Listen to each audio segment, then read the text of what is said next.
ये बैठिए, आप तो संत लोग हैं सब, जालंधर से आए हैं। अच्छा, कहाँ भ्रमण कर रहे हैं? बैठिए, ऊपर बैठिए। हाँ ठीक है, बैठिए।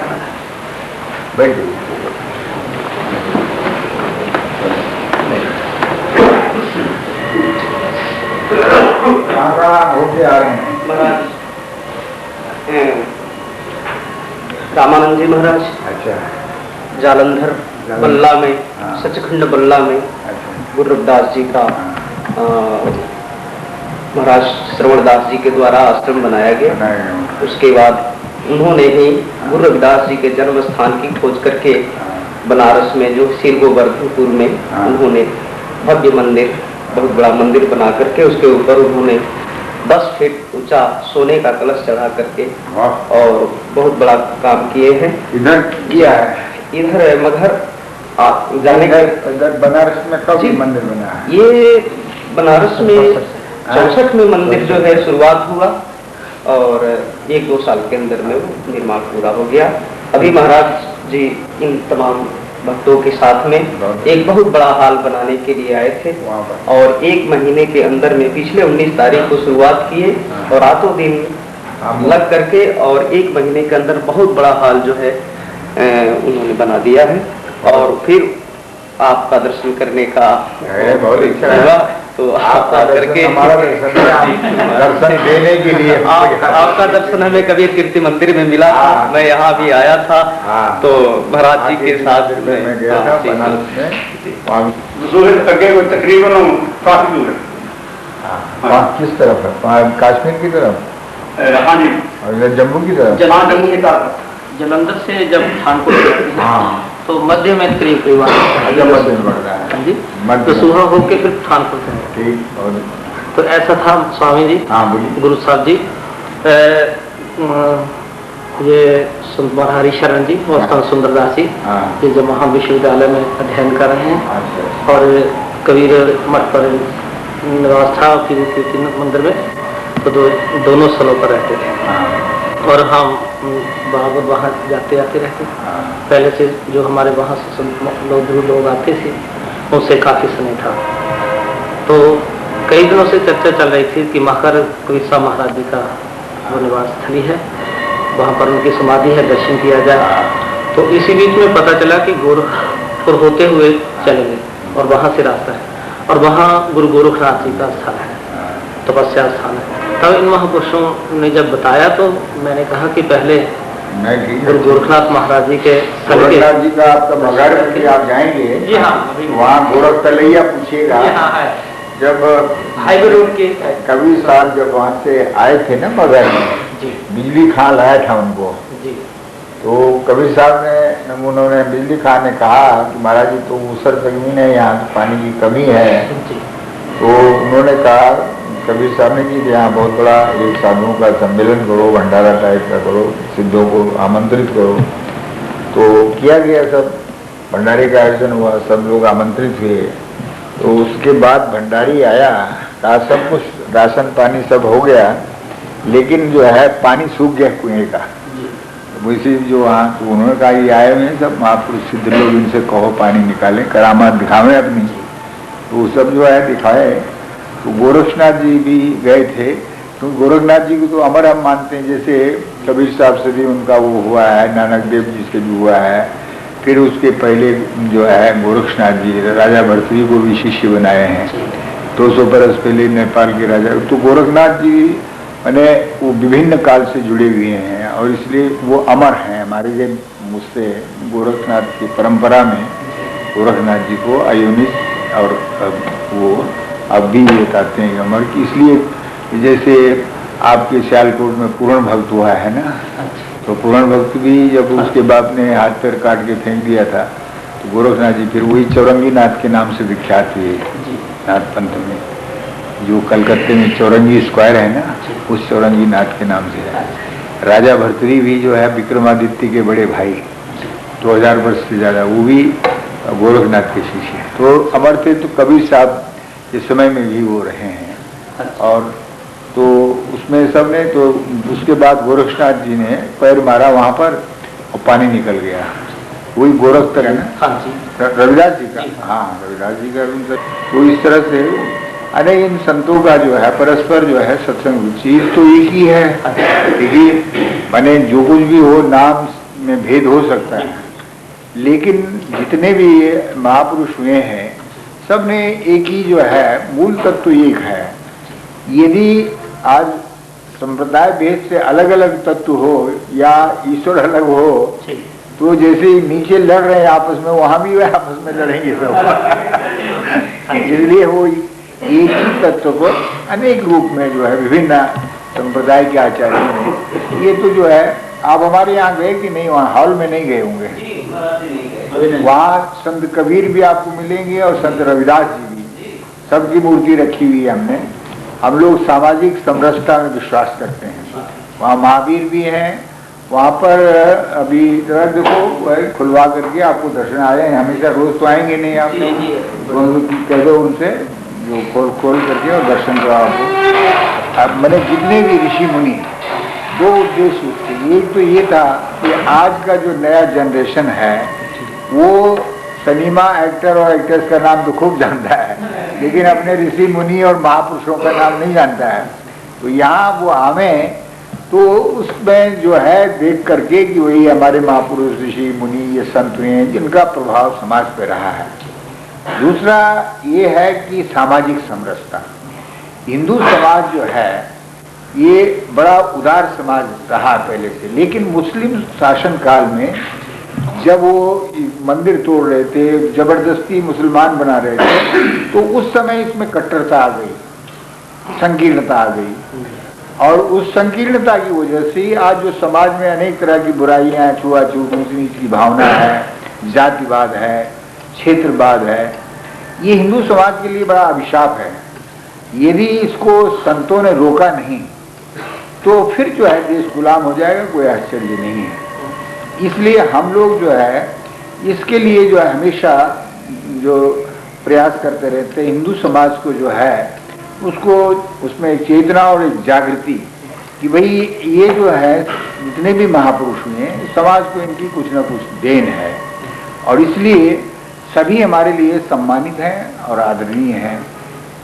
इसलिए कि सबने जो है समाज को सही दिशा देने के लिए, समाज को जो है जहाँ एक तरफ उन्होंने, क्योंकि धर्म की परिभाषा की, ये तो अभ्युदय निश्रेय सिद्धि सधर्म, धर्म जो है ये लौकिक जीवन में समाज को जोड़ने का, चरित्र निर्माण की प्रेरणा देता है और मृत्यु के पश्चात निश्रेय मोक्ष का मार्ग प्रशस्त करता है। तो इसलिए जब जीवन काल में हम जितने भी हैं भारत के रहने वाले, वो सारे के सारे जो है सबको एक ही तत्व जो है, एक ही ईश्वर, एक ही जो है जिसको है ये, उसको अनेक रूप से जो है हर एक धर्माचार्य ने अपने अपने ढंग से, और एक संप्रदाय बन गया वो। उनका ये भाव नहीं रहा कि साहब मैं कोई नई चीज दे रहा हूँ, बल्कि मूल तत्व तो एक है, जो पहले था वो वर्तमान में और भविष्य में भी वही रहेगा, वो नित्य है।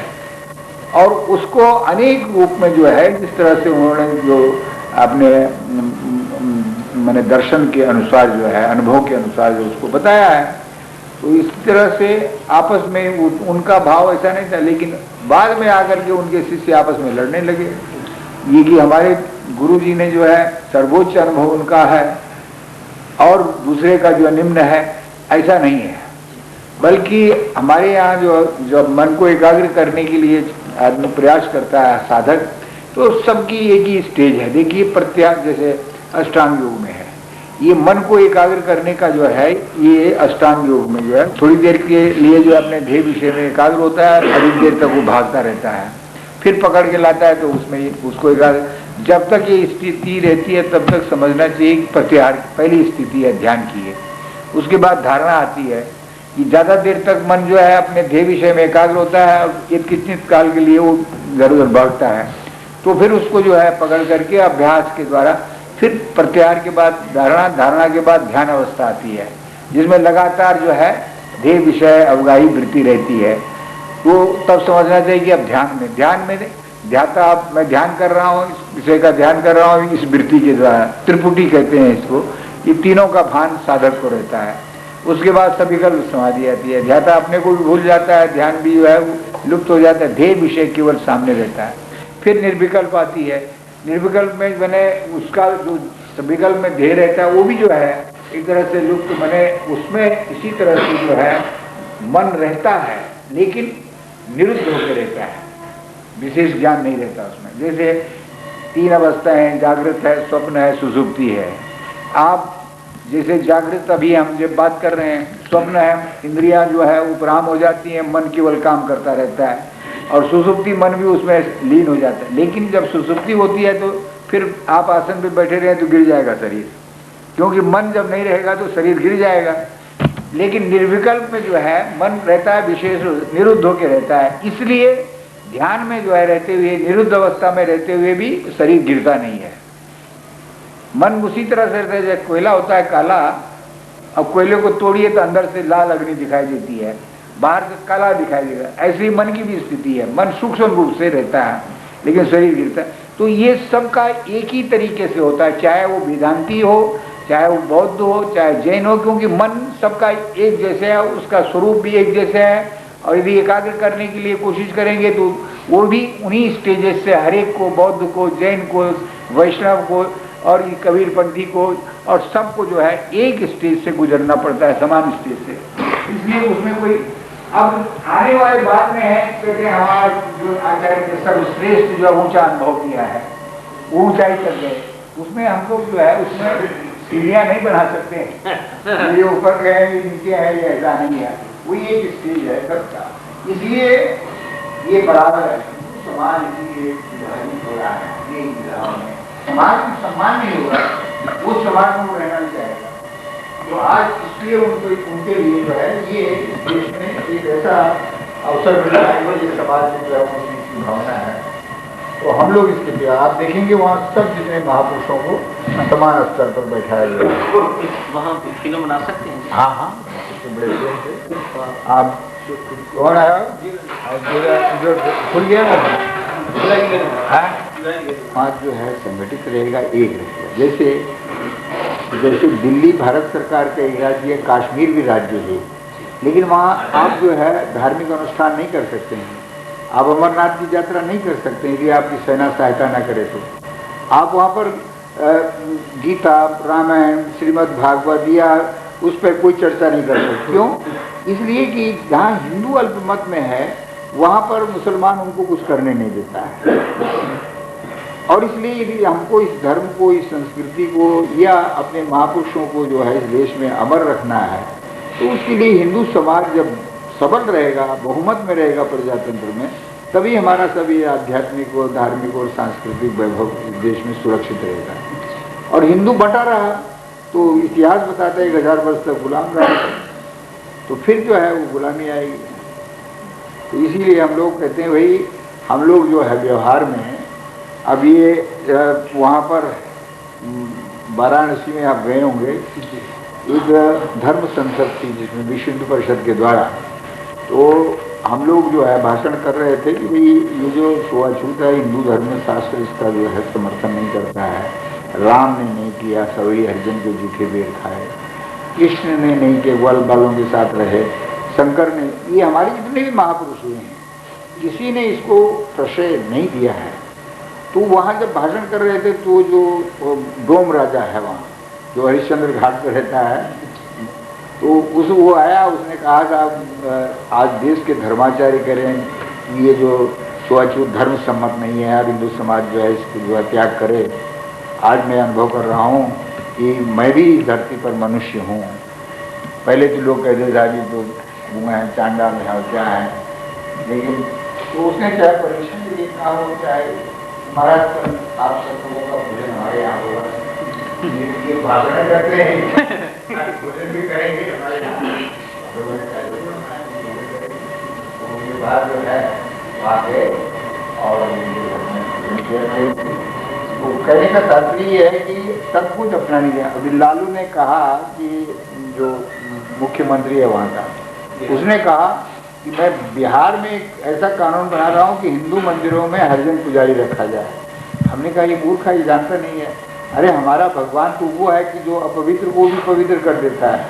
और जो भगवान जो है किसी के छूने से अपवित्र वो भगवान ही नहीं है।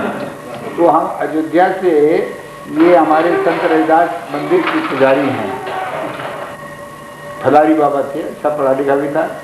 हमने कहा दूसरी जगह नहीं, इसको बताना चाहिए, इसकी आँख खोलना चाहिए।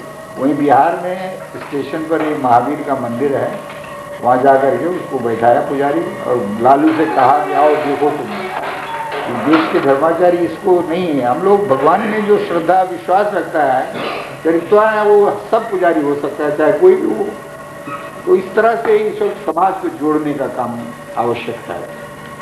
कुल्लिया हो वो स्वामी परमानंद जी से आप परिचित हो? हमको अच्छी तरह से रितंबरा के गुरु। हाँ जी, हाँ रितंबरा, वो हमारे रितंबरा जी और स्वामी परमानंद जी बल्ला आश्रम पर जालंधर में कई बार गए। तो उनसे परिवार भी हमारा उनसे काफी संबंध है, हम लोगों का भी संबंध है। वो जानते हैं पूरी तरह से वहाँ आश्रम पर कई बार स्वामी जी को बुलाया। रितंबरा जी भी कई बार गए। ये सब जो है ये ब्रह्म चेतना उनके जो और शिष्य हैं, और खुद की गाड़ी उन्होंने किसी को बांट देंगे वहाँ कहा कि आप जालंधर भेज दिए, जैसे हम वहाँ पर तो स्वामी परमानंद जी बहुत अच्छी तरह से पढ़े। हाँ, तो वो हम लोगों को अच्छी तरह पता चर्चा करिएगा। हम लोग अच्छा जो है मीटिंग में बराबर चलते रहते हैं। वो भी बड़े जो है खुल गया हो, खुला। हाँ ठीक है।